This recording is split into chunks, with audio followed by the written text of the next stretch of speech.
हम हमेशा खाने से पहले अल्लाह ताला से प्रे करते हैं। यस, रिचुअल नहीं स्पिरिचुअल। हम ही पहले भगवान को भोग ऑफर करते हैं और उसके बाद प्रे करके खाते हैं। लेकिन तुम्हारा भगवान यहाँ आके कैसे खा सकता है?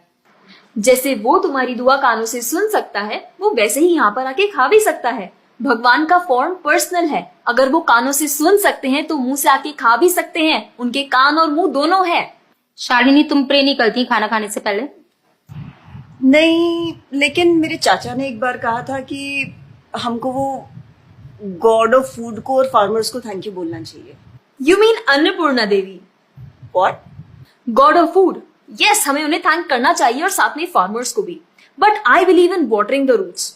देखो, हम हमेशा क्रिएशन को तो अप्रिशिएट करते ही हैं, लेकिन हम क्रिएटर को ना अप्रिशिएट करना भूल जाते हैं। अभी सोचो, पानी ना हो, हवा ना हो, उपजाऊ मिट्टी या धरती माँ ना हो, तो फार्मर क्या कर लेगा?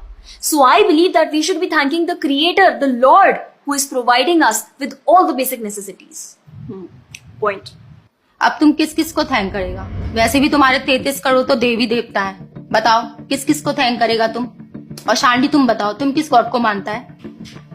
मैं ऐसे किसी गॉड को नहीं मानती, लेकिन I think Shiva is a big god. See, I am very sorry, but आपने अपने वो बड़े भगवान का स्टोरी तो सुना होगा ना, जहाँ वो अपनी मरी हुई वाइफ को शोल्डर पर लेकर पूरे इंडिया का चक्कर लगा रहा है। अब तुम मुझे बताओ, जो गॉड अपनी वाइफ के मरने पे ऐसे कॉमन मैन की तरह रोता है, वो गॉड हो सकता है क्या? अच्छा, may be, I don't know much about this story, but he is very famous and north में तो राम जी भी बहुत फेमस है ना। उनका स्टोरी तो तुमको पता होगा ना, सबको पता है। उनकी वाइफ को रावण ले गया था। हाँ, पता है। अब तुम मुझे बताओ, वो गॉड है? वो अपनी वाइफ को भी अकेला नहीं बचा के ला सकता। उसको अपनी वाइफ को बचाने के लिए भी वानर सेना की हेल्प चाहिए, और उस वानरों को भी तुम पूछता है। I am sorry.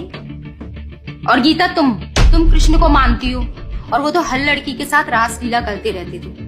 ऐसा कैसा कैरेक्टर है गॉड का जैसे हर लड़की से प्यार हो जाता है? और वो खुद डर के अपना जन्मस्थान छोड़कर चले गए थे। गॉड को कभी डर लगता है क्या? और जिसे खुद डर लग रहा है वो तुम लोगों की हेल्प कैसे करेगा? शिट यार, this is so complicated and confusing. It is confusing because you are following the wrong path. It is very beautiful and sacred. I will show you the right path. Enough, Asifa. I know what you're trying to do. And Shalini, कुछ भी confusing नहीं है। You know what the problem is कि तुझे पता ही नहीं है, क्योंकि तूने आज तक शास्त्र ही नहीं पढ़े हैं। तो पता कैसे चलेगा कि क्या सही है और क्या गलत? जन्म कर्म चा मे दिव्यम एवं योवेति तत्वतः त्यक्त्वा देहम पुनर्जन्म नैति मामेति सो अर्जुना। भगवान की लीलाओं को समझना इतना आसान नहीं है। उसके लिए शास्त्रों का अध्ययन करना पड़ता है, और वो भी एक प्रामाणिक गुरु के अंडर रह के, उनकी शरण लेके। अब अगर तुमने शास्त्र पढ़े होते तो तुमको ये पता होता कि शिव जी ने जो इमोशंस उसमें दिखाए थे वो शोक नहीं, विरह था। विरह विरह दोनों सेम नहीं होते क्या?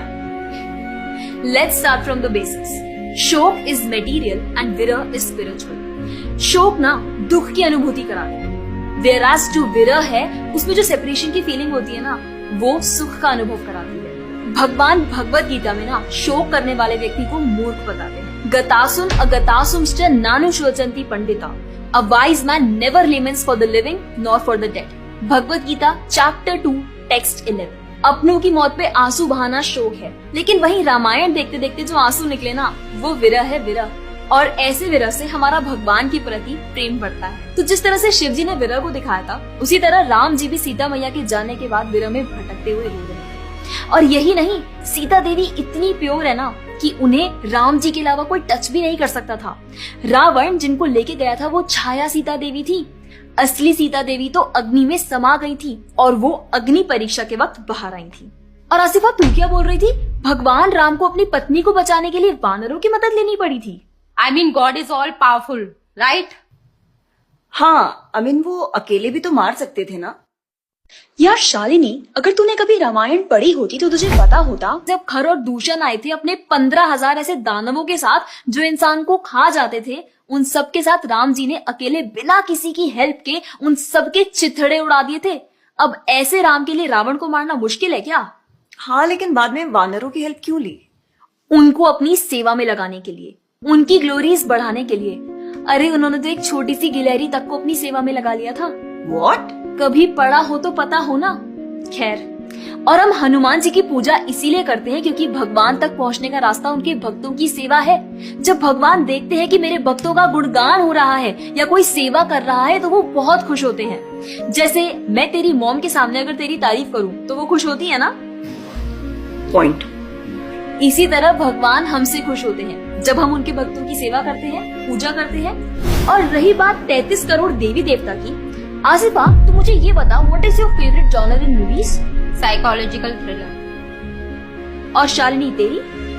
Romantic and comedy. एग्जैक्टली। जैसे हर किसी का अपने नेचर के अकॉर्डिंग फेवरेट जॉनर होता है, वैसे ही भगवान ने हर किसी के नेचर के अकॉर्डिंग व्यक्ति के लिए उसके नेचर के अनुसार वेद और पुराण दिए हैं। और उन्हीं पुराणों को फॉलो करके लोग अपनी देवी देवता की तरफ अट्रैक्ट होते हैं। और ये सभी देवी देवता भगवान की ही सेवा कर रहे हैं। जैसे रोशनी के देवता सूर्यदेव, हवा के देवता वायुदेव, बारिश के देवता इंद्रदेव।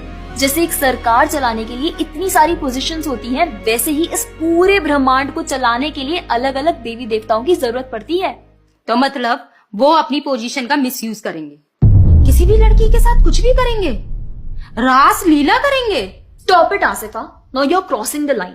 तुझे पता ही क्या है कृष्ण के बारे में? जो लोग बोलते हैं कि कृष्ण करे तो रास लीला है, हम करे तो कैरेक्टर ढीला है, उनको बोलो पहले भागवतम पढ़ लें। ठीक रास लीला से पहले भगवान ने गोवर्धन उठाया था। उनको बोलो पहले जाके गोवर्धन पर्वत उठाए। पैदा होते ही पूतना को मारा था, बच्चे से एक मच्छर नहीं मारा जाता। When he was crawling, मुख में ब्रह्मांड दिखा दिया था। तू अपने मुंह में अपना ये हॉस्टल ही दिखा दे आसिफा। क्या तुम जानते हो द्वारका में भगवान श्री कृष्ण की 16,108 रानियां थी और सबके अलग अलग महल थे और हर एक महल में श्री कृष्ण सबके साथ होते थे एक ही समय पर। रोज सारी रानियां कृष्ण से खुश थीं और उन सब की जरूरतें कृष्णा पूरी करते थे। क्या किसी नॉर्मल से इंसान के लिए ये सब संभव है? आज के टाइम पे तो एक ही नहीं संभलती, लेकिन उस टाइम सारी रानियां एक दूसरे के साथ खुश थीं और उन्हें खुश कृष्ण रखते थे। क्यों? क्योंकि वो भगवान है।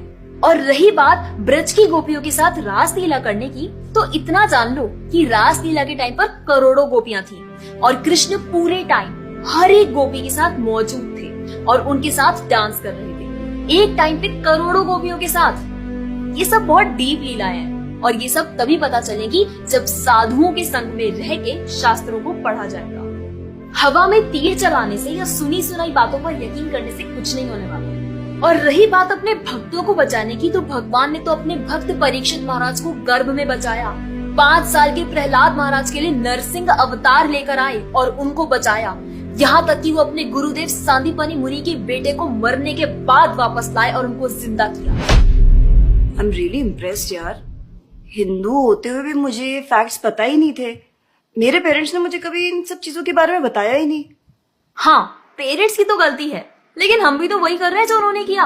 We are not learning about our culture, not reading Ramayan, Mahabharat और भगवत गीता। आजकल तो ये सब कुछ रीड करना बहुत इजी भी है यार। Everything is available on our phones. And the problem is that we don't want to learn. और इसीलिए हमें कोई कुछ भी बोलता है और हम उसे मान लेते हैं और अपने बिलीफ को चेंज करने के लिए रेडी हो जाते हैं। एक्चुअली में पता है, किसी का हार्ट ट्रांसफॉर्म करना है तो प्यार से करो, ज्ञान से करो, पैसे और तलवार से नहीं। और अब बारी आपकी है। अगर आप भी चाहते हैं कि कोई एड़ा गेड़ा नत्थु गेड़ा अगर आपको कुछ भी ना बोल जाए, आपका बेवकूफ ना बनाए, तो जाइए और अपने कल्चर के बारे में जानिए, ग्रंथ पढ़िए और अपने बच्चों को भी पढ़ाइए। और अगर आप खुद एक बच्चे हैं